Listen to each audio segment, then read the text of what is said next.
Welcome to my YouTube channel. जो मैं आपके साथ डिस्कस करने जा रही हूँ बेटे, ये क्लास 9th का क्वेश्चन है। इजी है, ये एमसीक्यू की फॉर्म में दिया हुआ था क्वेश्चन। हाँ जी, यहाँ पे ना एक फिगर दी हुई है, उन्होंने पूछा है इसमें एक्स जो है वो किसके इक्वल है। यहाँ पे ऑप्शन दिए हुए हैं, ठीक है जी। देखो आपको यहाँ पे जो फिगर है ना, उसकी प्रॉपर शेप तो नजर नहीं आ रही, ठीक है।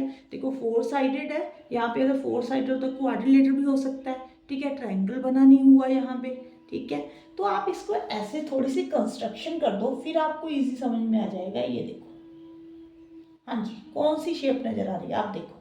ट्रायंगल, एक बीच में ट्रायंगल है, एक आउटर में है, ठीक है।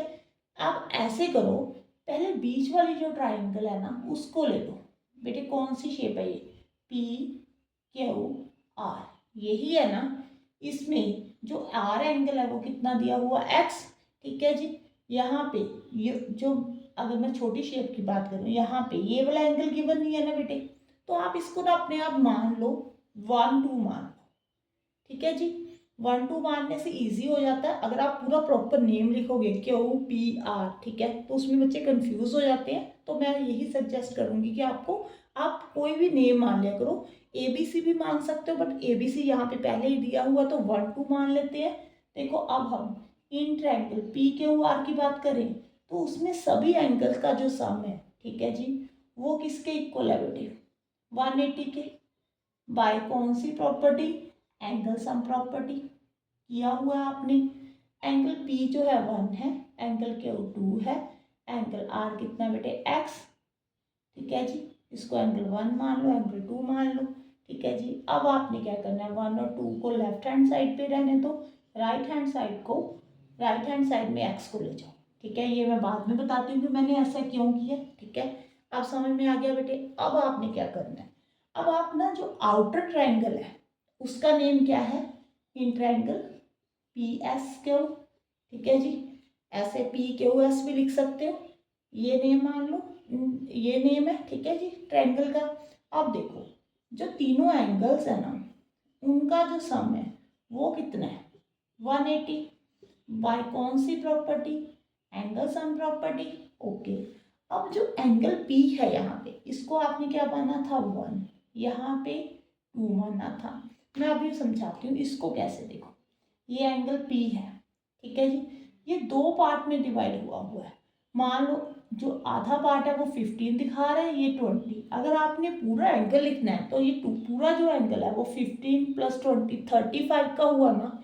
अगर आपने एंगल पी लिखना है तो एंगल 1 और ए को क्या करना पड़ेगा, ऐड करना पड़ेगा, ठीक है जी। यहाँ पे पूरा एंगल पी जो है बेटे, यहाँ से लेकर यहाँ तक एंगल है, ठीक है जी। जब आप इन दोनों को ऐड करोगे तो प्रॉपर पूरा एंगल बनेगा ये वाला, ठीक है जी। एंगल पी के प्लेस पे आपने क्या लिखना है, एंगल 1 + ए। और क्यू के प्लेस पे भी सेम यही केस है। यहाँ पे क्यू जो है 2 एंगल और बी एंगल दोनों को सम कर कर बन रहा है, ठीक है जी। यहाँ पे एंगल 2 + बी, एंगल एस जो है बेटे वो सी है। अब देखो, मैंने 1 और 2 का जो सम है वो 180 - x इसलिए लिखा क्योंकि जो मैंने जो रिजल्ट प्रूव करना है वो x किसके इक्वल, ए बी सी के इक्वल प्रूव करना है। मुझे 1 और 2 की जरूरत नहीं है, ठीक है जी। इसको मैंने खत्म करना है, तो मैंने 1 और 2 की वैल्यू फाइंड कर ली, वो यहाँ पे पुट करूंगी मैं। अब देखो 1 और 2 को इकट्ठा लिख लेते हैं पहले हम, ए बी सी = 180, ठीक है जी। एंगल 1 और 2 के प्लेस पे आप क्या लिखोगे, अब 180 - x, ओके, प्लस ए प्लस बी प्लस सी = 180। अब 180 के साथ 180 क्या हो जाएगा, कैंसिल हो जाएगा। जो -x है वो राइट हैंड साइड पे जाके क्या बन जाएगा, प्लस बन जाएगा। तो a + b + c = किसके आगे बेटे, x के। तो उन्होंने यही तो आपसे पूछा है कि जो x है वो किसके इक्वल है। अब बताओ, अब आप इसमें से कौन सा ऑप्शन जो है उसको करेक्ट करोगे, ये वाला। आई थिंक आपको समझ में आ गया होगा बेटे, ठीक है। आप पी क्यू आर और उसमें कंफ्यूज मत होना। यहाँ पे हमने ट्रायंगल का नेम चलो पी क्यू आर मान लिया, पर जो एंगल है ना, एंगल पी यहाँ पे और आउटर में वो सेम नहीं है, ठीक है। यहाँ पे वो 2 एंगल का सम है, यहाँ पे बस ओनली 1 एंगल, क्योंकि छोटा सा एंगल है, ठीक है जी। आई थिंक आपको समझ में आया होगा। Thank you for watching.